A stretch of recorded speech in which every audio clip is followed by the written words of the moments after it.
प्रभु यीशु मसीह के पवित्र जलाली मधुर मीठे नाम में आप सबको जय मसीह की। आज का दिन यहोवा ने बनाया, इसमें हम आनंदित हो मेरे प्रियो। अगर आज आपका जन्मदिन, शादी की सालगिरह है, प्रभु आपको बहुत बहुत आशीष दे, आपकी आत्मिक उन्नति बढ़ोतरी करे। आज दिन भर प्रभु आपको संभाले, आपकी सहायता करे, आपको सुरक्षा दे, आपके जीवन से अपनी महिमा को ले। अगर आप बीमार स्वस्थ हैं, प्रभु आपको पूरी चंगाई दे। सो इन वचनों को जो पढ़ रहा हूँ सुने ध्यान से। प्रभु आपको आशीष करने जा रहे हैं और ये महीना आपके लिए आशीष हो, आपकी ज़रूरतें पूरी हों। यूहन्ना 7 अध्याय। यीशु और उसके भाई। इन बातों के बाद यीशु गलील में फिरता रहा, क्योंकि यहूदी उसे मार डालने का यत्न कर रहे थे, इसलिए वो यहूदिया में फिरना ना चाहता था। यहूदियों का झोपड़ियों का पर्व निकट था, इसलिए उसके भाइयों ने उससे कहा, यहाँ से यहूदिया को जा, कि जो काम तू करता है उन्हें तेरे चेले वहाँ भी देखें, क्योंकि ऐसा कोई ना होगा जो प्रसिद्ध होना चाहे और छिपकर काम करे। यदि तू ये काम करता है तो अपने आप को जगत पर प्रकट कर, क्योंकि उसके भाई भी उस पर विश्वास नहीं करते थे। तब यीशु ने उनसे कहा, मेरा समय अभी तक नहीं आया, परंतु तुम्हारे लिए सब समय है। संसार तुमसे बैर नहीं कर सकता, परंतु वो मुझसे बैर करता है, क्योंकि मैं उनके विरोध में यह गवाही देता हूँ कि उसके काम बुरे हैं। तुम पर्व में जाओ, मैं अभी इस पर्व में नहीं जाता, क्योंकि अभी तक मेरा समय पूरा नहीं हुआ। वो उनसे ये बातें कहकर गलील ही में रह गया।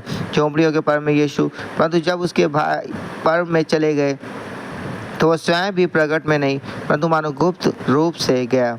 यहूदी पर्व में उसे ये कहकर ढूंढने लगे, वह कहाँ है। और लोगों में उसके विषय में चुपके बहुत सी बातें हुई। कुछ कहते थे वो भला मनुष्य है, और कुछ कहते थे नहीं, वो लोगों को भरमाता है। तो अभी यहूदियों के डर के मारे कोई व्यक्ति उसके विषय में खुलकर नहीं बोलता था। पर्व में यीशु का उपदेश। जब पर्व के आधे दिन बीत गए तो यीशु मंदिर में जाकर उपदेश करने लगा। तब यहूदियों ने चकित होकर कहा, इसे बिना पढ़े विधा कैसे आ गई। यीशु ने उन्हें उत्तर दिया, मेरा उपदेश मेरा नहीं, परंतु मेरे भेजने वाले का है। यदि कोई उसकी इच्छा पर चलना चाहे तो वो इस उपदेश के विषय में जान जाएगा कि ये परमेश्वर की ओर से है या मैं अपनी ओर से कहता हूँ।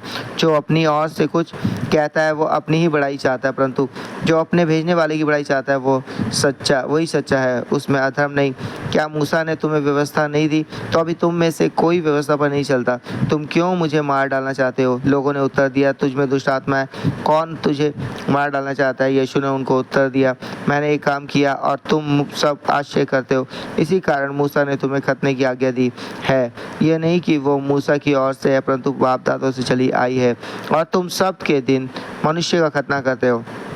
जब सबके दिन मनुष्य का खतना किया जाता है ताकि मूसा की व्यवस्था की आज्ञा टल ना जाए, तो तुम मुझ पर क्यों इसलिए क्रोध करते हो कि मैंने सबके दिन एक मनुष्य को पूरी रीति से चंगा किया।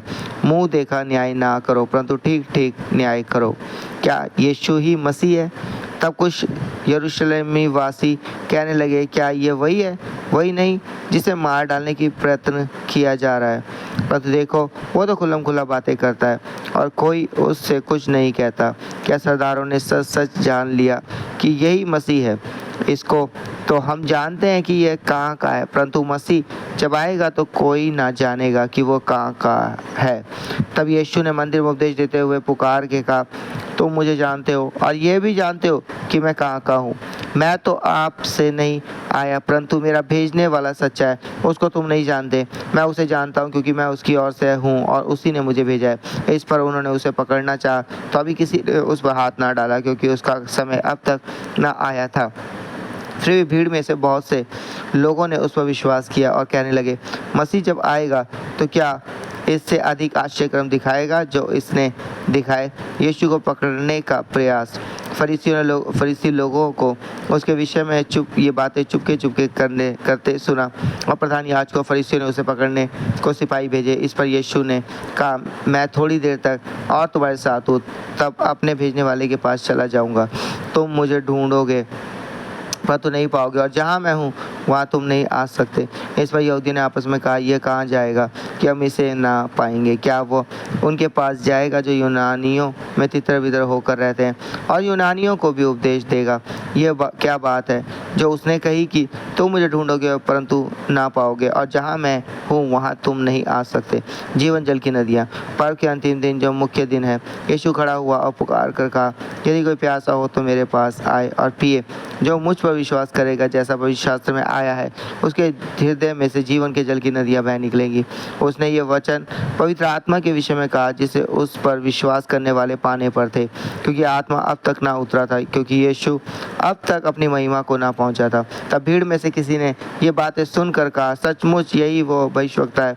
दूसरों ने कहा, यह मसीह है। परंतु कुछ ने कहा, क्यों, क्या मसीह गलील से आएगा? क्या पवित्र शास्त्र में ये नहीं आया कि मसीह दाऊद के वंश से और बैतलहम गांव से आएगा, वहाँ जहाँ दाऊद रहता था?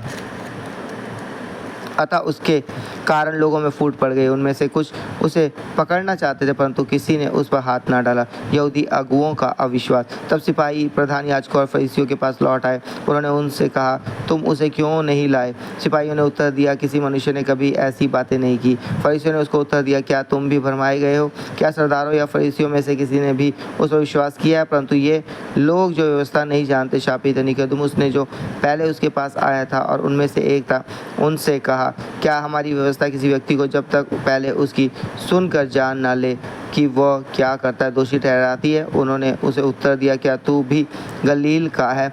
ढूंढ और देख कि गलील से कोई भविष्यवक्ता प्रकट नहीं होने का।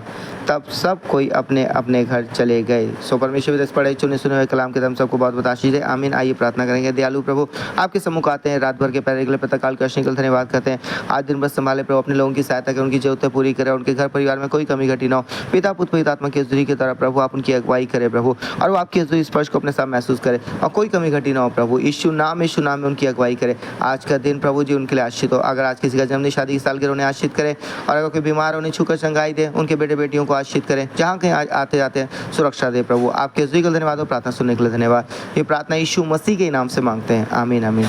सबको जय मसीह की प्रभु आशीष दे। आप सबको आपकी जरूरतें पूरी करें।